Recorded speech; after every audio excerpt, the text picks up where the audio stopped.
Your life is not a true reflection of your potential. You have greatness within you. I want you to, first of all, pat yourself on the back and take the time to thank yourself for becoming involved in a process for looking at your life. If there's ever time that we need to begin to stop and think and assess ourselves, that time is now. When you begin to look at the violence and people losing their jobs and the level of uncertainty and fear that people are feeling. And I think there's a level of stress in the air unlike anything we've ever felt before. And so just to take the time to think, to pause, and particularly not only looking at what's going on, but asking yourself the question, how's this affecting me? You know, we want to all become successful, but I've found that there's some success that's toxic success. What I mean is that you don't want to end up going after goals and dreams and neglect yourself. I want you to think about your goals and dreams and things that you want to achieve, and at the top of the list, I want you to put up there your strategy for being here. I just came from the doctor. Let me share something with you. I don't care what goals and dreams that you have. You've got to have your health in order to be here. So at the top of my list, and I'm suggesting you put it at the top of your list, your strategy, your game plan for being here. What are you going to do to take better care of yourself? That's one of the first things I want to ask you about. My goal and objective is to die young at an old age. So I have a game plan. I don't like to eat vegetables all the time, but now I feel like a silly wabbit. Why? Because I realize at this stage of my life, I've got to eat more vegetables, I've got to get more rest, I've got to drink more juices, and I've got to do all of the things that make the healthy choices that will say to my body, Les, you plan to be here, I see that you're serious, so I'm going to take care of you. What's your plan? What's your goal? So I want you to think about your goals and dreams, and here's what I want you to do right now. I want you to say to yourself, it's possible. It's possible. And I want you to follow along with this process. As you think about your goals and dreams, I want you to write this down. I'm going to give you some strategies for maintaining this possibility mindset. I want you to write down mindset maintenance. Mindset maintenance. Let me share something with you. The easiest thing that I do every year is to live my dream. That is, helping people to realize their potential, to step into their greatness, challenging themselves, reinventing themselves, to start their own businesses. Those are the easy things that I do. Let me share with you the most difficult thing that I've ever done in my life, and that was to believe that I could do it. That's the most difficult thing that I've ever done in my entire life. To believe that I, Les Brown, who was born in an abandoned building on a floor in a poor section of Miami, Florida, to believe that I, Les Brown, who was labeled educable mental retarded, put back from the 5th grade to the 4th grade, failed again when I was in the 8th grade, to believe that I had the ability to live the life that I'm now living. No one could have told anybody who knew me, including myself. I didn't even know that. And I want you to think about your goals and dreams, and I want you to expand them. Why? Because it has been said that most people fail in life not because they aim too high and miss. No, most people fail in life because they're just like I was for 14 years. They aim too low and hit, and many never aim at all. Not at all. They just go through life surviving. Someone said that many people die at age 25 and don't get buried until they're 65. I remember at a period of my life I was going to work, and I was working on a job that I hated. And at the same time, I was praying that I wouldn't get fired. I was praying that I wasn't laid off. I was miserable. Nobody was holding a gun to my head, but I showed up every day, and I used a flimsy excuse. Well, I got to pay the bills. I've got a car payment I have to pay, and I have a mortgage note I have to pay. I've got to survive. I was showing up for a paycheck. Ladies and gentlemen, that's not living. And a friend of mine said, you know when people change? And I said, no. He said, when they get to the point when they say, I've had it. That there's somewhere in your heart of hearts that you've said, as you looked at your life, you said, I've had it. And not only have you said, I've had it, but you said also in your heart of hearts, I can do better than this. And let me share something with you. You can. Because if anybody told me, and I'm going to share some things with you that I've done, not for the purpose to impress you, but to impress upon you what the possibilities are when you work on your mind and have mindset development. Because I've found that how people live their lives is a result of their state of mind. It has been said, you don't get in life what you want, you get in life what you are. So part of the process, number one, is Expose yourself to positive messages.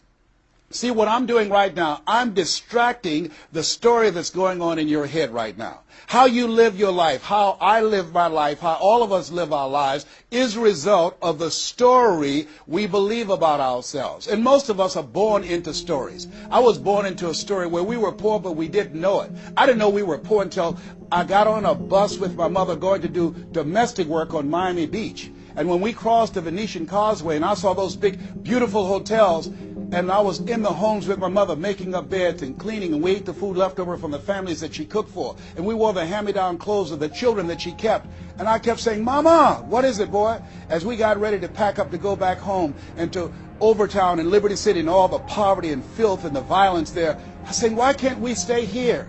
Why can't we stay here?" She said, "Leslie, we can't." "Why?" "Because we can." "Why, Mama? Why can't we?" She said, "It's just the way it is. Now shut up." And I kept saying to myself, why is that the way that it is? I was curious. I wanted to live like Mr. Sidursky lived. I wanted the big car that he had. I wanted that big home that he had. We lived in a 2-bedroom apartment. It was 7 of us, plus Mama. He had a big mansion, just 3 of them, 10,000 square feet. I said, "Mama, what is it, Leslie? One day, I want to buy you something just like this." I was thinking and dreaming. Mama didn't understand why I was thinking like that, because I'd been exposed to positive messages. I had to take care of Mr. Sidursky. I had to shine his shoes and clean his office. And every day when he was listening to motivational messages, I was hearing those things too. Earl Nightingale, we become what we think about. All of us are self-made, but only the successful will admit it.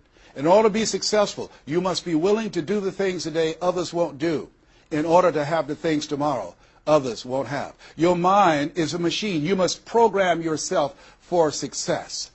Wow. When I heard those words, I said, wait a minute. I can program my mind for success. I can program my mind for wealth. You can too. Trust me. I've earned over $55 million in the last 28 years. I had no idea that this Les Brown that you now see have the ability to do that. I used to work for the Miami Sanitation Department as a garbage collector. I used to be a janitor. I used to do door-to-door sales. I had no idea that this Les Brown existed. I don't tell you that to impress you, but to impress upon you. There is more in you than you have been expressing.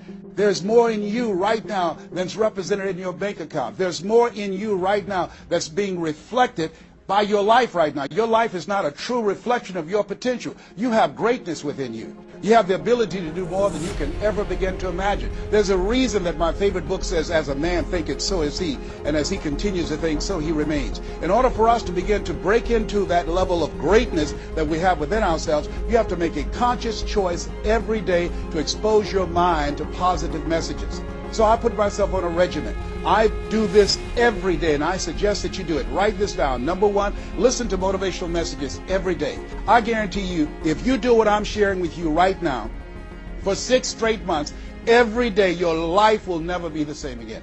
I guarantee it 100%. You listen every day for 1 hour to any of those messages, because faith comes by hearing and hearing and hearing. What it will begin to do is interrupt the story in your mind. It will override the story that you believe about yourself. See, sometimes we need to have some external voices. And so by listening to motivational messages, that began to override the negative thoughts that I had about myself in my mind. And it gave me a new story and empowered me and gave me a vision of myself beyond my circumstances and mental conditioning, and started me to writing a new chapter in my life.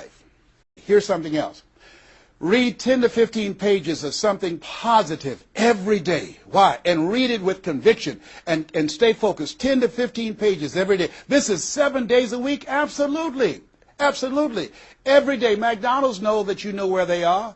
But every day they have some advertising, they have billboards, they have radio, they have television. Why? Because by exposing you to those messages, that will begin to impact your behavior. And it will drive you into the place to purchase what they're advertising. Now you're advertising for your greatness. And faith comes by hearing and hearing and hearing and hearing.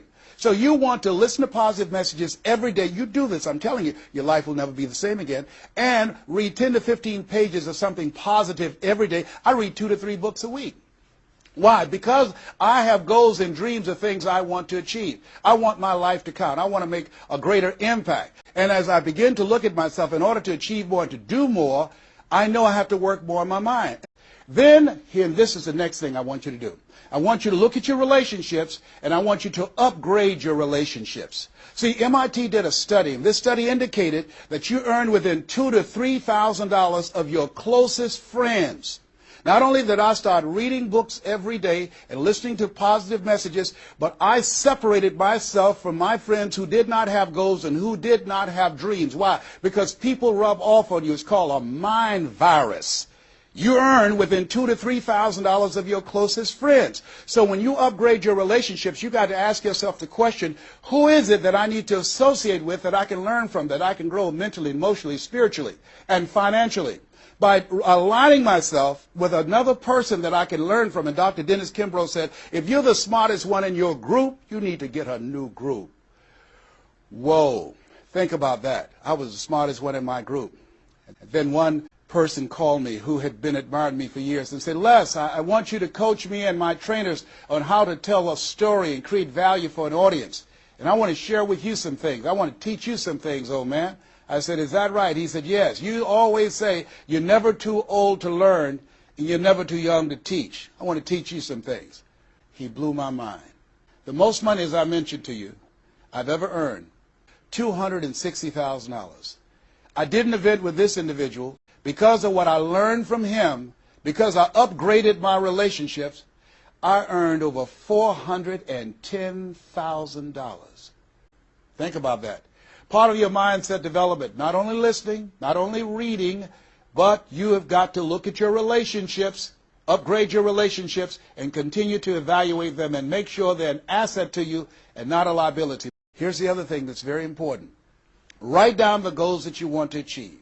Write them down, put them on a 3x5 card, and I want you to use a King James Version Bible and Matthew 7:7, ask and it shall be given, seek and ye shall find, knock and it shall be open unto you. I want you to write that on one side of the card. On the flip side of the card, I want you to write down one major goal that you want to achieve.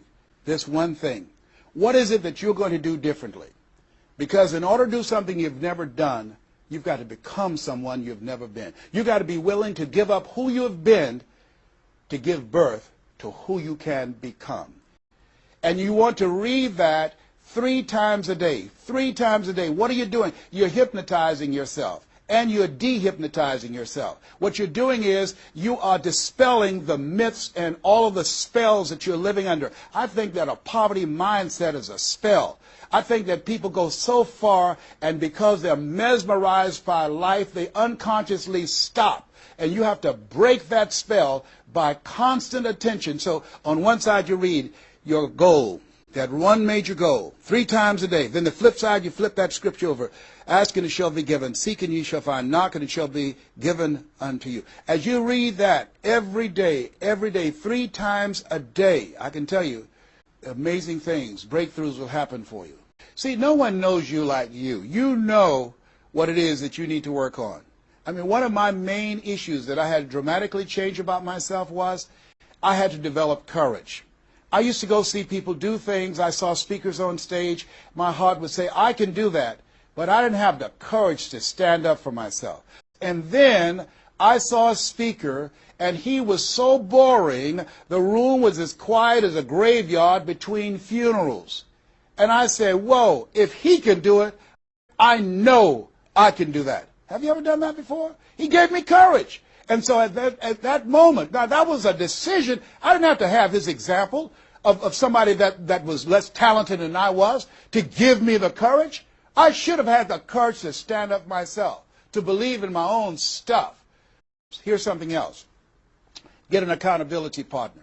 Get someone that's like you, a like-minded, like-hearted person, that you have similar goals and dreams, and you hold each other accountable, and you talk with each other on a regular basis. And if you can, join a mastermind group of other supportive mindsets of individuals who are working to improve themselves, who are stretching and challenging themselves. And here's something else, a worthwhile investment. Find yourself a coach. Find someone in your industry, find someone in your area of interest that you can invest in yourself and have an accountability coach. I have a coach. I spend over $100,000 a year on my personal growth and development on my coach. Why, Les? Here's something I can tell you that I know. You can't see the picture when you're in the frame. You can't see the picture when you're in the frame. Most people fail because they don't know that they don't know, and they think they know. Einstein said, the thinking that has brought me this far has created some problems that this thinking can't solve. See, what got you where you are right now? Your best thinking has produced the level of money that you have, your level of accomplishment, the growth of your business, or the lack of. Your best thinking has produced that. Own that. Face that. And get some help. Take the time and find someone that can coach you. Find someone that will have the courage to tell you what you need to hear and not what you want to hear. Now, here's the other thing that's very important. Once you identify your goal, I want you to get, if possible, a visual picture of your goal. My major goal was to buy my mother a home. I got the picture of the home with a 12-foot swimming pool and a basketball court on a golf course. I bought that home for my mother. It cost just over $400,000, 10,000 square feet.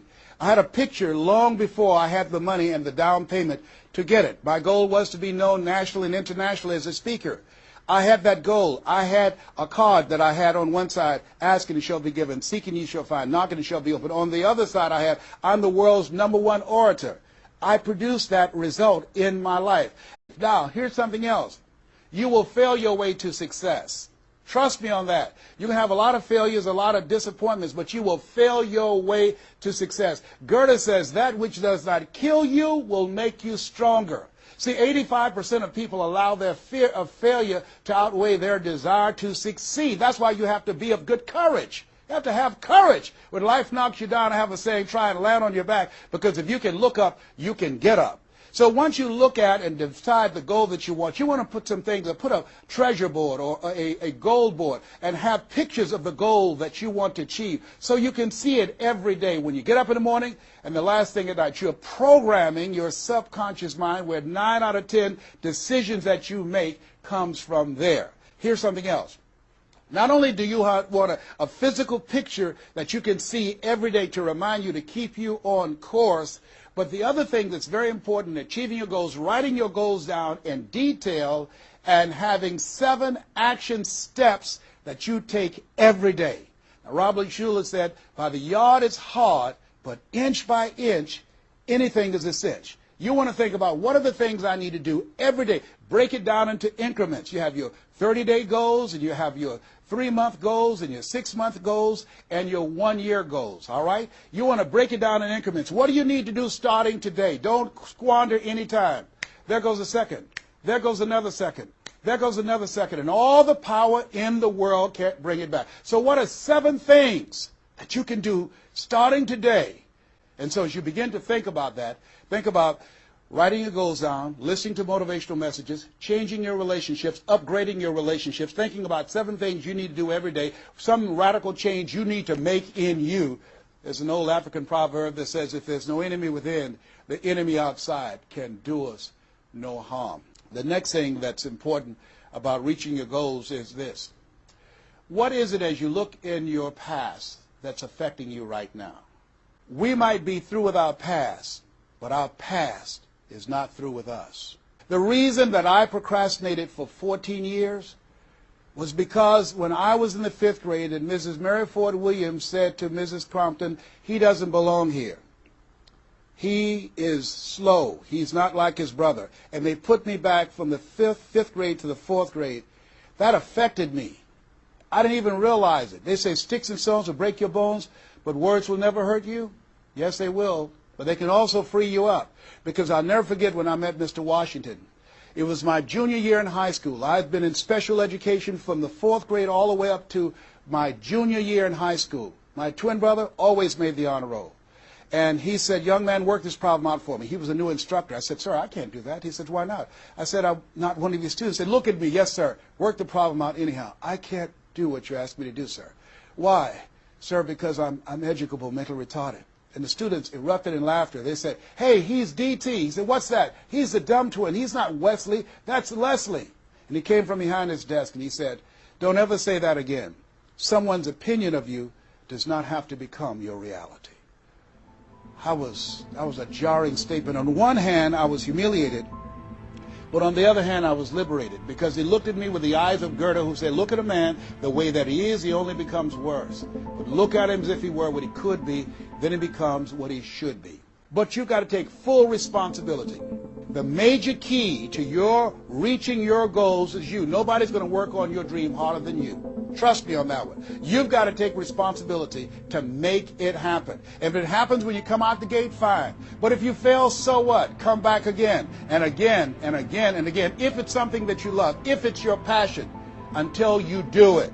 George Bernard Shaw said, the people that make it in this life, they look around for the circumstances that they want, and if they can't find them, they create them. Here's something I want you to keep in mind. Life is a fight for territory. Life is a fight for territory. And once you stop fighting for what you want, what you don't want will automatically take over. I'm fighting for my peace of mind. I'm fighting for my freedom. I'm fighting for my children's children's children. I'm fighting to create a brighter tomorrow. I'm fighting to make a difference in life. I'm fighting to make my print, to leave my mark. I refuse to die and unlive life. And that's what you are doing right now. You're saying to yourself, I refuse to die and unlive life. I want my life to count. I want my life to mean something. Here's what I know about you, and I don't even know you, but based upon my own experience, you were chosen on purpose for a purpose. 1 out of 400 million sperm. You have greatness within you, but greatness is a choice. It's not your destiny. It's a choice that you have to make every day. Choose ye this day whom ye shall serve. The mediocre part of yourself or the greatness that you were chosen